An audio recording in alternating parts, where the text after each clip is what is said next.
Hi, I'm Max, and today I'd love to talk to you about some quantum mechanics. Now, because this is the first video I've done on my channel about this, I'd love to keep it to one of my more introductory concepts. Whenever I'm explaining this quantum mechanics to someone who's never talked about it before, this is usually my go-to. So today, I'm going to be talking with you about superposition. And superposition is one of the most fundamental principles in quantum mechanics. It's also one of the most confusing ones. Anyone who has heard anything about quantum mechanics knows it's famously confusing and weird and what the heck? That is superposition. So what is superposition for an easy definition? Basically,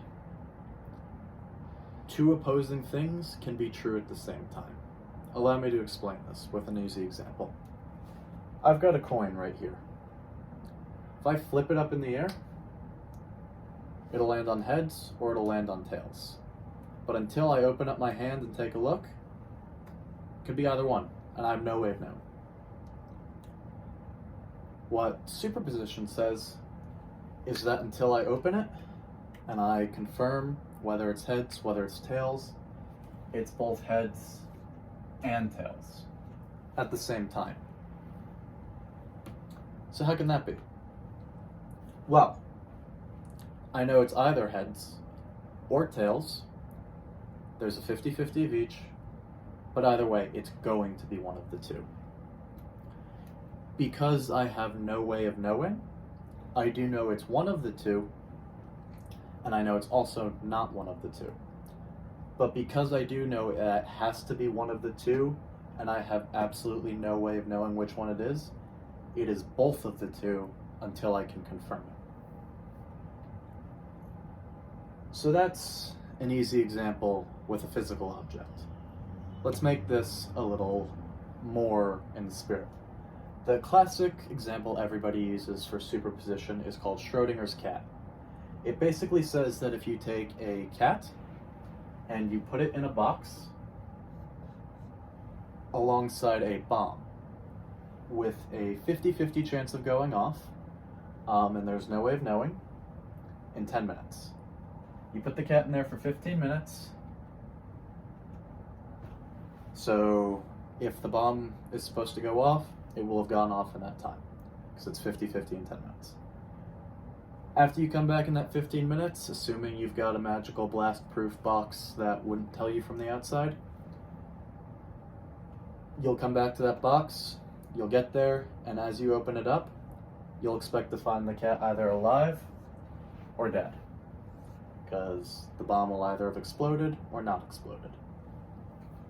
Now, as we saw with our heads and tails example earlier, until we open that box and we either pick up the cat or we don't pick up the cat, it's both alive and dead at the same time. So if you're now asking yourself, well, wait a second, the cat knows if it's alive or dead. This isn't a question about the cat. This is a question from your perspective. Is the cat alive or dead? Well, it has to be one of the two, so until you confirm it, for all you should be concerned, it's both. So, what's the application of this in quantum mechanics?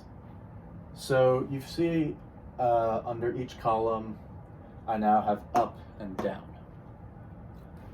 This is referencing to the spin of particles. On the smallest of smallest scales, where we have virtual particles, particles that kind of just pop in and out of existence because they're so small and random, for lack of better words. Now, what's interesting about these particles is they're never created alone. For every particle that's created, get a particle right there, you also have another particle that has opposite properties. That way, they cancel out, net nothing is happening. If this is positive, this is negative. That's the easiest way to visualize it.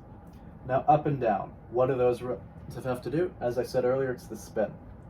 Any particle, when it's created, can have spin in one of two directions. Upspin and downspin. Now, up and down don't mean cardinal up, cardinal down, because in space, up and down are completely meaningless. That is a relative thing we have that just works for us. It doesn't exist past humans. The problem with upspin and downspin is that until you observe a particle, you have no clue what spin it has. For all we know, this particle could have downspin and this one could have upspin. So we either have up down, down up, we have no clue. And when you introduce, the virtually infinite amount of these that we have in our cosmos, you can see how this starts to get confusing. Why is superposition useful then? Well, we have two particles here, and we could either spend all day saying, okay, we know this one's upspin, we know this one's downspin, or we know this one's downspin, we know this one's upspin. But that doesn't really do us any good because these particles pop in and out of existence every second, every fraction of a second. What we can do, though, is say that two particles have popped into existence. We know that one of them has upspin, one of them has downspin. So for either particular one, it'll have both up and downspin until we measure it. And that is basically superposition. It is the notion that something can exist in more than one state at one time, even if those states seemingly contradict. I hope you enjoyed this video. If you learned anything, be sure to share it. And I hope you have a good day. Thank you.